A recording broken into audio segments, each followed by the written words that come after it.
Welcome back to Fifth Third Bank Stadium postgame show. John Nelson here. 3-1 win for Atlanta United 2 as the margins are closing a little bit when it comes to the playoff race in the Eastern Conference. We're going to keep an eye on Huntsville and Columbus Crew 2. That one is going to PKs. So right now the margin is 5. Atlanta United 2 with their first win since June 25th. MLS Next Pro After Dark in the match against NYCFC 2, where they would come back to win that one 4-2. 3 stars of the night. It is Efrain Morales. It is Luke Brennan and Noah Cobb getting his first professional goal. So 3 stars tonight. Morales, Brennan, and Cobb. Chris Gloucester getting honorable mention tonight with his work that he got to have in the first 45 minutes. So let's kind of give you a recap as to stats and what we're keeping an eye on. Once again, we've got activity in the Eastern Conference. Toronto FC 2, by the way, came back to win in their game against Red Bulls at Montclair. They were down 1-0 in the first half, came back to win that one by the score of 2-1. Let's go over the numbers. XG was 1.82 to 1.69 in favor of Crown Legacy. Shots on the night, 16 for Crown Legacy, 9 on target. 15 for Atlanta United 2, 7 on target. 8 shots inside the box for Crown Legacy, 11 inside the 18 for the Twos. Each hit the post once. 2 total big chances for Atlanta United 2 compared to 1 for Crown Legacy. Each team had 25 touches inside the opposition 18. Final third entries, Crown Legacy 75 final third entries, called offsides twice. Atlanta United 2 had 36 final third entries, 1 offside. Possession ended up flipping in the second half over the full 90 minutes. It was 52.8, so basically 53-47, 52.8 to 47.2. Passing accuracy, both in and around 86%. Crown Legacy on the north end, Atlanta United 2 on the south end at 85.8. Total crosses about even, 20 for Atlanta United 2 and 18 for Crown Legacy. Corners, 5 each for the teams here in Kennesaw tonight. Defensive actions, tackles 16-15 for Atlanta United 2. They won 12 of those 16. Crown Legacy won 10 of their 15. 14 interceptions for the Twos compared to 10 for Crown Legacy, and 15 fouls called on Atlanta United 2 compared to only 8 for Crown Legacy, 3 yellows on the night for Atlanta United 2. It was Aiden Torres back in the 5th minute. Nelson Orji got one in the 62nd. Efrain Morales got one in the 66th. 2 for Crown Legacy on the night, no reds. Getting into some of the individual numbers on the night. We mentioned Chris Gloucester, and Chris Gloucester, 1 possession 3 times. On the evening, great work on the left-hand side for him. Efrain Morales, 1 possession 6 times. He had 2 aerial duels, went 1 for 2 in the air. He won 4 of his 7 duels on the night. He had 1 successful dribble on the night as well. Nicholas Firmino, obviously looking at his dribbles, he had 2 successful in 5, won 8 of 13 duels on the night, by the way. And he had 1 for 2 in the air. Kofi Tumasi won both of his aerial duels on the night for Atlanta United 2. Firmino, 1 possession 6 times. Listen to these numbers. Chris Gloucester, 1 possession 3 times. Efrain Morales won it 6. Kofi Tumasi and Jay Fortune, who only played the first 45, won it 4 times in 45 minutes. Nicholas Firmino, he had 6 possessions won over the entire evening. And Aiden Torres won it 5 times in his 70 minutes, even with the yellow card. Luke Brennan won possession 5 times, as did Tony Tiente. Those numbers were the top for Atlanta United 2 on the night. Johnny Football came in, and he did pretty well as well. He had 2 successful dribbles in his 2 attempts on the night. Tony Tiente went 1 for 1. Luke Brennan had he had 3 successful dribbles on the night as well, and he had won 5 of 14 duels on the night. Nicholas Firmino won 8 of 13 duels on the night. So team totals, Atlanta United 2 won 40 duels on the evening. So well done there, and they won possession 49 times on the whole. So the individual numbers when it comes to defense, 6 clearances on the night for Kofi Tumasi, 2 each for Efrain Morales and Noah Cobb. Nicholas Firmino, 4 for 4 on tackles and tackles won. Kofi Tumasi was 2 for 3. Jay Fortune 1 for 2. Efrain Morales was 2 for 2. Luke Brennan was 2 for 2. Jackson Conway won his tackle that he was a part of as well. Aiden Torres, can't say enough about Aiden Torres playing 70 minutes on a yellow card.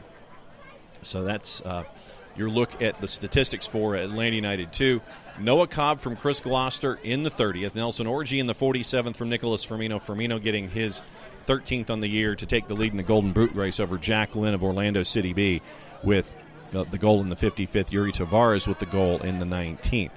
And right now, Columbus is leading in penalties. So keep an eye on that one when it comes to the point total. If it stays as is, the margin stays at 5 between Atlanta United 2 and the playoffs.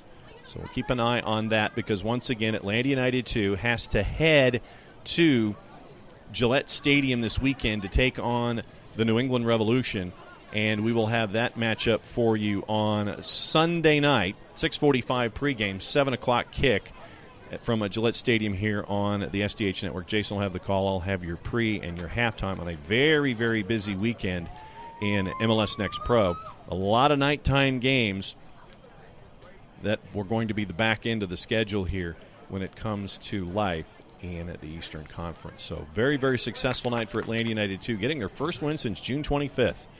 And they are now 4 points out of the playoffs. As things stand, once again, keep an eye on who gets the extra point in Huntsville and Crew. If Crew gets the extra point, then it stays at 5, 32 points to 27. If Huntsville gets the point, margin goes back to 6, but Atlanta United 2 does gain ground on that 7 position, regardless of what happens tonight. That's going on right now at Joe Davis Stadium. You can catch the tail end of that. You can catch the penalties on MLS Season Pass. Other action going on out west, Dynamo 2 leading Colorado Rapids, who are 30 minutes away from losing for the 3rd time this season in regulation. Dynamo 2 leading that one 3-1. You can catch that one on Season Pass. Top of the hour, LAFC 2 and Loons 2 on MLSNextPro.com. Real Monarchs and San Jose Earthquakes. That one is on Season Pass. Tacoma Defiance at Starfire on MLSNextPro.com hosting Sporting Kansas City 2. And at 10:30, it is from Providence Park, Timbers 2 and LA Galaxy 2, 10:30 on MLS Season Pass. So in PKs, keep an eye on what's going on with the activity with Huntsville and Columbus. But Atlanta United 2 gets their first win since late June, and they really needed it tonight with this match and the match coming up on the weekend. Columbus leads at 3-2 in PKs, but once again, you can catch the tail end of that match on MLS Season Pass.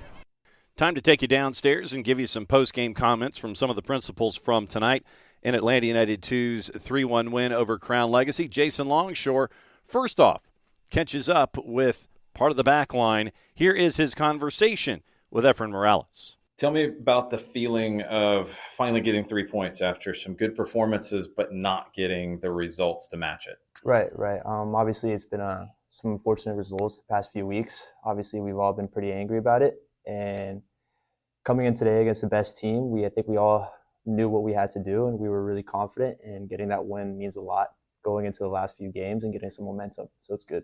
Including preseason, that's the 4th time you guys have played Crown Legacy, and I feel like maybe out of anybody in the league, y'all have played them the toughest. What was different today?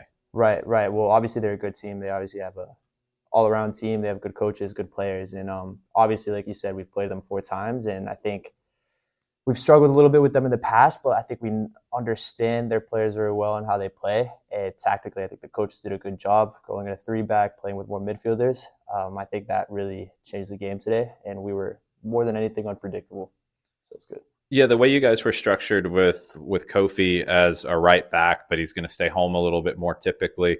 With you and Noah, who've played together a lot this season, how was the chemistry with the 3 of you in the back? It was good. Before the game, we sat down and spoke for at least 15, 20 minutes straight, talking about all the different scenarios and talking to Kofi about him maybe moving into the midfield. I think we really understood the tactics, and I think just the group in general understood it really well, and I think that helped a lot. Just a lot of good chemistry between the players. Set pieces were the difference today, something that you guys had worked on, spotted something about their defending of set pieces. How did all that come together? yeah, obviously going into training with Sharpie, who does the set pieces, so props to him. We knew exactly how they were going to set up, and we knew that obviously we have some big guys on the team. We obviously knew we needed to take advantage of it. Obviously, the service from Chris and Tony was great. Can't get any better than that. And then obviously for the guys to put it in the back of the net was what we needed. Getting 45 minutes out of Chris, how has he fit into the group? Nah, 100%. He's been great. He's gotten into the team really smoothly. Everyone likes him. He's just a nice guy to be around. He obviously has a bunch of talent.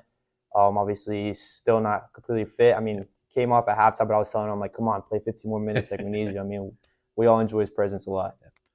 A little bit about Aiden Torres, 15 years old. You've broken into this team as a very young player. What is it like to watch him grow and be able to play about 70 minutes on a yellow card tonight? Right. No, it's amazing. Obviously, like you said, I was in that position a long time ago, and honestly, the way he's matured and how he handles himself in an adult environment is just great. The way he plays is very, very professional, and he's just a good guy to be around as well. Like, not only on the pitch does he take coaching points from the older players, but he's also moving players around himself as well, which is great. He's good for his age. I asked Noah about the partnership with you and how that fits together. Tell me about how it fits together from your perspective, playing next to Noah. Right. So obviously he's up with the first team a lot, but I think we always know we have a good connection between each other. Being around the similar age and having known each other for a while, I think we're both not scared to tell each other things, where with other players it may not be the same. We're both brutal with each other, but we both know we love playing with each other. So 5 points out of the playoffs, big game on the road at Gillette Stadium against New England Revolution 2. What is it going to take for you guys on the road on Sunday?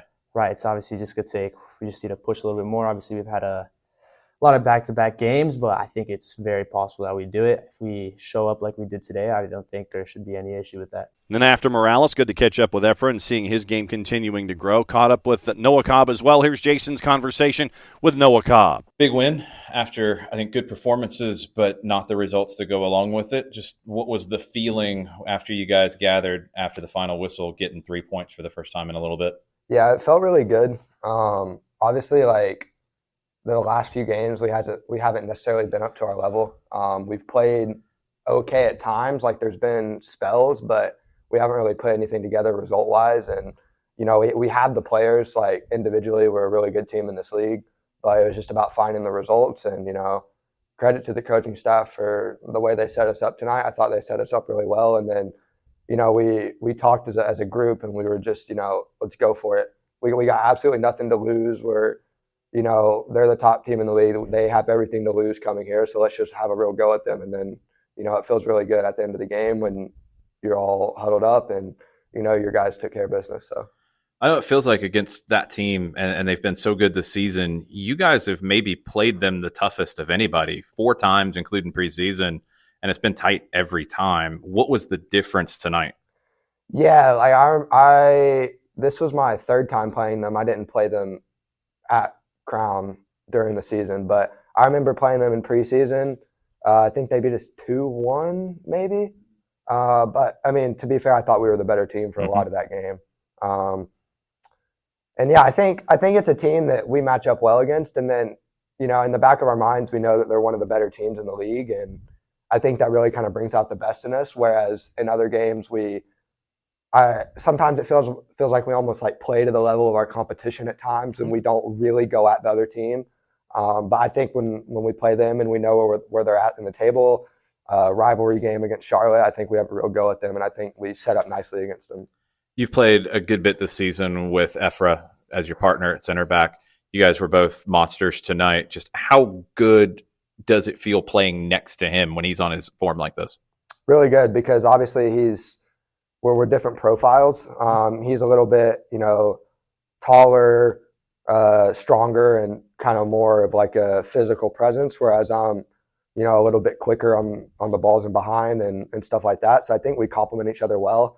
And then, defending and especially center back partnerships, it's really just all about repetition and how many, and just getting games together and really building a partnership.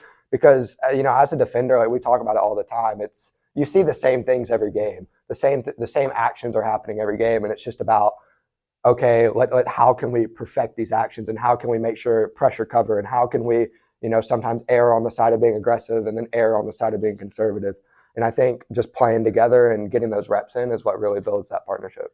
So you had 15-year-old Aiden Torres in front of you, yellow card early, and he was able to grind it out, get deep into the second half. You broke through into this team as a 15-year-old, seeing him in front of you playing at the level he is right now, just what is it like to watch him grow? Yeah, it's really nice because when I stepped in as a 15-year-old, we had a really proper professional team with older experienced guys, Phil Goodrum, Josh Bauer, Bryce Washington, a bunch of older guys in that team. So it was a little bit of a different environment, but nonetheless, it's really nice to see a young player step in, and a player like Aiden, because he does a really good job of staying grounded, and he's really just focused on his game. He's really, he trains really well. He's always on time. He's always wearing the right thing around the hotels. I know it sounds stupid, but it's very easy for a younger player to get a few games and his mind start to go, but he's really grounded. And I think it's just really important that not necessarily older guys, but younger guys like me, even Efra, that have been at this level for a little bit, to really make sure to try to keep them grounded and help them realize, hey, there's a lot of time left. The seasons are long, and just really, stay grounded and ask questions. How can you get better? How can you get better today? It's stuff like that. Describe the reaction of the first goal. It's a mistake. You guys aren't on the same page. Giveaway, they score, and the bounce back for you to get the equalizer. Yeah, so on the first goal, I saw him backpedaling, and I just passed the ball because I thought it was going to be an easy turn. But I think it was Jay had screamed at him to pull away. And then I had already passed the ball, and then he moved, and then the ball just went through. It was really, it was just miscommunication. It wasn't like it was like a bad error by Aiden or a bad error by me. It was just simple miscommunication. Stuff like that happens. But, to get my first pro goal, it was really nice. I've come close a couple times. I've scored a couple own goals. So it's nice to finally put one in the right goal. And it wasn't an easy night for you tonight. I know you weren't feeling at your best, and you were able to gut that out. Just these kinds of performances for you, how do you want to build from this the rest of the way and try to get into the postseason? Yeah, my eyes are always looking like how can I push for first team minutes? And, I was not feeling my best. I was feeling really sick at halftime and throughout the first half. But, I always just say to myself, no one feels bad for you. You just got to suck it up, and you just got to go. No one cares. And, you just got to do it because your team needs you. Whether, I could only go for 5 or 10 more minutes in the second half, you might as well go out there and give it a go. And, I told Kofi and Efra, hey, I might need you a little bit in this half, and credit to them. They were monsters. So it was really good. And then obviously, the result speaks for itself. A great performance. Congrats on the win, and good luck in New England. Appreciate it. And last but not least, the man in charge, Steve Cooke. Couple of minutes in conversation with Jason and Steve Cooke after the 3-1 win against Crown Legacy. Here's that conversation. All right, just thoughts on getting the first win in a little while against the best team in the league. Yeah, look, credit to them. They're top of the league for a reason. They're a good team. They've got a good squad. They played a couple of younger ones tonight who I thought were really, really good. And disappointed we went a goal down. I thought we had a bit of a handle on the game, and then, again, it's a mistake on a pass and a bit of a missed defensive assignment, and therefore we go a goal down. But I never felt like we were being put on the back foot. I never felt like we weren't the aggressor or the team going forwards. I always felt like we could have had some goals, and in fairness, I thought we could have had a couple of goals before we got the first one, and then obviously, the story will be written about 3 set pieces, but massive credit to Lewis Sharp for seeing something in a set piece. We know that they set that zone, and we just had people blocking the zone from coming out, and it then became free headers on outswingers. So, credit to Lewis Sharp massively. And then credit to the people who are taking the kicks, and Chris Gloucester with his first assist for us, which was massive. And then Tony Tienti does a brilliant job as well. It's hard to do that, but then the hardest part is having, the courage to get your head on the ball in the box and to not only do that, but direct it in. And in fairness, we scored 3 on corners and we could have had more. Yeah. So really pleased. I'm pleased for the players because they never give in. They always keep working. They're a great group of kids, and I'm really pleased for them that they got that win tonight. It's a situation where your 2 teenage center backs are maybe the two best players of the game. Efrain Morales, let's talk about him first. Yeah. He doesn't get on the score sheet, but commanding defensively tonight. With the ball and without the ball, you know, and Noah, really pleased for Noah actually, because he's actually got a bit of a stomach bug, and he's managed to get through 90 minutes. He's given a bad pass away for the first goal. There's no point hiding from it. And as a centre back, when you make mistakes, you're close enough to the goal that you can get punished. And so, two different types of performances from both of them. One, Efra, I thought was really smooth on the ball, really commanding it all night with the ball and without the ball. And then Noah, I thought, really courageously dug in and kept going when he could have sunk. And second half, for staying on the field and performing really well. I'm pleased with them. You know, and at 18 and 19, I think Noah was 18 last week. I mean, as centre-backs, that's a tough position to be in. You know, they're not going to come into their best until their mid-20s, and they both did really, really well. Two more teenagers I want to talk about. Aiden Torres picks up a yellow card 5 minutes in. A couple more fouls in the first half. Sure, you were sweating a little bit about it, and he was able to get all the way into the 75th minute. Let's talk about his maturity at 15. Yeah, I said to Aiden that if he gets a yellow card, we're going to leave him on so he can learn. And I was a bit disappointed we had to take him off at 75. It was a tactical thing, not a performance thing. He's doing really, really well. He's a good player, and he's got a tenacity about him, and he plays like a person well beyond his years, and he gives unbelievable passion for the game and effort. And I love the fact that he tackles, and at times he's a bit late, and at times he roughs people up a bit. I love that, because without that, he's got no chance. And we can always temper it. We can always bring it back a little bit, but we can't give people that aggression, that courage, that you know, the balls to play the game like a man. And Aiden does it at 15 years old. And let me tell you, I'm so pleased for him. I hope he can keep going with this. It's a shame he's going to be suspended now. I think he's played like 6 games and got 5 yellow cards, but you know, bless him, he's a really lovely kid, and at 15 years old to be coming in with a group of men, some of whom have played a lot of professional games, and to be going toe to toe with them and not backing down once is absolutely fantastic to see, and I just love his spirit. Was matched up with Tavares most of the night, and I think Tavares might have had a foot on him at night. Yeah, I mean, look, Tavares is a decent player, and you know, he causes problems with where he plays. He makes it difficult to mark him.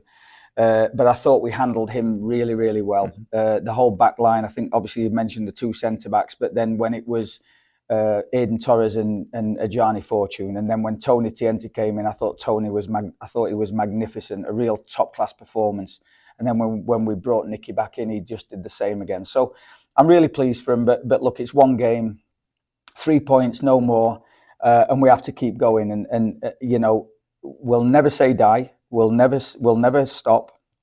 And I think we have 6 games left. There's 18 points available, and if we win them all, we'll be in the playoffs. And maybe we don't even have to win them all. We can just go away and get some points now. So the boys have got to build on this. They've got to not only keep performing well, but they've got to win the games as well. Last player I wanted to ask you about was Luke Brennan, and a night where, you know, he doesn't get on the score sheet, but was maybe the most influential in getting you out of your own half into the attacking half. Just such a warrior kind of performance from Brennan. Yeah. I actually thought with Luke tonight, and I've never really thought this so far, a real mature performance. Yeah. I thought tonight was his most stable performance, his most in control performance. I think it was the night where he not only did well on the ball, but defended really well and got in good positions defensively. He caused all sorts of problems. He was the guy who went past the player. We kept encouraging him to go past the player, got us the 2 corners that we scored from in the second half. And so you look at that and you go, wow, it might not read on the score sheet like it's an assist, but really Luke Brennan was instrumental in taking us forward. And, you know, looking back at the last game away, I had a real go at him after the game and during the game about a couple of things that I felt he should have done better. And as a professional player, that's how you respond. You don't respond by moaning and groaning. You don't respond sulking around and with words. You respond by doing it on the field. And I think for Luke Brennan tonight, that is the most mature performance, and I think his best performance of the year so far. Congrats. Good luck in New England. Thank you. We'll give it a go. Good work all around. Once again, the 3 stars, no particular order. It is Efrain Morales, Luke Brennan, Noah Cobb for this first professional goal. Honorable mention once again to Chris Gloucester for his work as he continues to build his way back into playing shape. with Atlanta United 2. So that is the story from Fifth Third Bank Stadium. Successful night for Atlanta United 2. For Jason Longshore, I'm John Nelson. Thanks for hanging out with us here on the SDH Network. Atlanta United 2 winners over Crown Legacy by the final of 3-1. We will catch up with you Sunday night with the Twos and the Revs. Play it safe, everybody. Mucha plata. We will catch up with you on the weekend. And in the morning, 9:05 Eastern, we'll talk about this and get you ready for the rest of the weekend on the morning show with yours truly and the cast of thousands that comes to join us. Bart Keeler scheduled to join us to discuss what he's seeing during the World Cup and Thursdays with Nico Moreno from Pulso Sports, and the Soccer Bar set to join us at 10:30. So 9:05 will be the morning show, and we'll get you squared away for everything going on here on your Thursday. That's it from the Fraction. Successful night for the Twos. We'll be back at it again 9:05 tomorrow morning here on the SDH Network. For Jason, I'm John. For everybody at SDH, play it safe, everybody. We'll see you in the morning.